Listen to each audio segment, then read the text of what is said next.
हे एव्हरीवन, तुम्हाला माहितीच आहे की आम्ही काही दिवसापूर्वी फॅमिली वॅकेशनसाठी गेलो होतो. पण ट्रिपवरून आल्यानंतर पर्सनल आणि ऑफिस वर्कमध्ये इतके बिझी झालो की मिनी व्लॉग शेअर करायला टाईमच नाही मिळाला. But finally here it is. Welcome to day one of our family vacation. So आज आम्ही निघालो आहे पुण्यावरून लोणावळ्याला.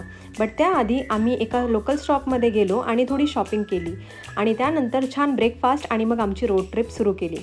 मॉन्सून जस्ट सुरू झाला होता म्हणून वेदर खूप प्लीजंट होता. क्लीन रोड्स, ग्रीनरी आणि मस्त थंडी हवा. The drive itself was very refreshing. So लोणावळ्याला पोहोचल्यानंतर लंच टाईम झालाच होता म्हणून आम्ही राधाकृष्ण व्हेज रेस्टॉरंटमध्ये लंचसाठी थांबलो. फूड खरंच खूप छान होतं आणि ते आमच्या रिसॉर्टपासून खूप जवळ पण होतं. लंचनंतर हार्डली 10 मिनिट्समध्ये आम्ही फरियाज रिसॉर्टला पोहोचलो. लोणावळ्यामधील हे एक ओल्डेस्ट आणि वेल नोन प्रॉपर्टी आहे. एंट्रीपासूनच सगळीकडे हिरवळ, पीसफुल आणि ॲम्बियन्स आणि प्रॉपर वॅकेशन वाईब्स फील होत होत्या. चेक इन फॉर्मॅलिटीज कंप्लीट करून आम्ही रिसॉर्ट कॅम्पस एक्सप्लोअर केला आणि ऑनेस्टली प्रॉपर्टी खूप ब्युटिफुल होती. आम्ही फॅमिली रूम्स बुक केला होता, सो त्याचा कंप्लीट टूर मी तुम्हाला नेक्स्ट व्लॉगमध्ये दाखवणारच आहे.